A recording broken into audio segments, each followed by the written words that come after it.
আসসালামু আলাইকুম। আমি হাসান সাইম। আমি এখন পুরোটাই বাসার মধ্যে আছি। বলা চলে করোনার মধ্যে কোয়ারেন্টাইন।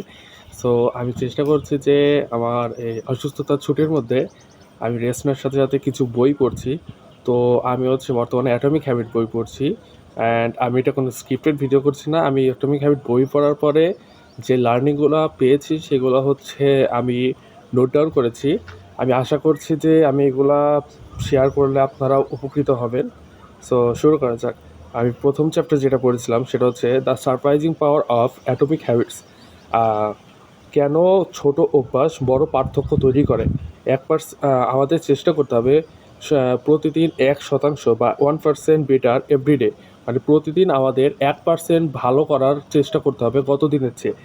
যদি কেউ 1% খারাপ করে 1 বছরে, তাহলে তার অবনতির হিসাব দাঁড়ায় 0.99 টু দি পাওয়ার 365 সমান 0.03। আবার কেউ যদি 1 বছর প্রতিদিন 1% ভালো করে, তাহলে তার উন্নতির হিসাব দাঁড়ায় 1.01 to the power 365 equal 37.78%। So habits are the compound effect of self improvement. মানে এখানে বোঝা যাচ্ছে যে আপনি যেই নিজের যে উন্নতিগুলো করছেন, এই সবগুলো আপনার প্রত্যেকটা উন্নতি আপনার কয়েকটা হ্যাবিটের যৌগিক মিশ্রণ। The plateau of latent potential. আমরা প্রায়ই ভাবি আমাদের সফলতা হবে আমাদের করা কাজের সমান্তরালে। শুরুতে আমরা আশা করি এটা দ্রুতই হবে। বাস্তবতায় আমাদের কাজের ফল দ্রুত না হলেও প্রতিনিয়ত কাজ করার ফলে এটি শক্তিশালী একটা আউটপুট দেয় আমাদের।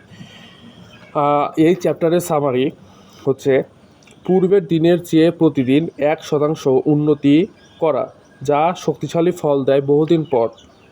অভ্যাস একটি দ্বিমুখী তরবারির মতো, এটি আমাদের উপর উভয় দিকে প্রভাব বিস্তার করতে পারে। কেউ যদি খারাপ অভ্যাস করে তাহলে এটি তার ক্ষতির কারণ হয়ে দাঁড়ায়, কেউ যদি ভালো অভ্যাস করে তাহলে এটি তার উন্নতির কারণ হয়ে দাঁড়ায়।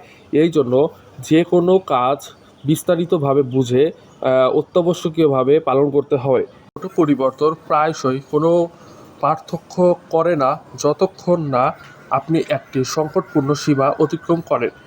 অ্যাটমিক হ্যাবিট একটি ছোট হ্যাবিট যা একটা বড় সিস্টেমের অংশ।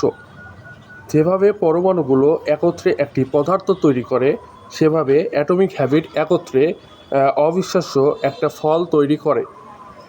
আপনি যদি উত্তম ফল চান তাহলে গোল বা লক্ষ্য নির্ধারণ করা ভুলে যান, বরং সিস্টেমের দিকে মন দিন। কারণ লক্ষ্য উইনার এবং লুজার দুজনেরই থাকে, কিন্তু সিস্টেম তারই থাকে যে দীর্ঘকালীন ফলে বিশ্বাসী। গোল অ্যাচিভ করা একটি মুহূর্তের পরিবর্তন আনে মাত্র, কিন্তু সিস্টেম একটি দীর্ঘকালীন প্রসেস যা দীর্ঘকালীন ফল দিয়ে থাকে। গোলস আমাদের সুখ পাবার কনসেপ্টে বাধা দেয়।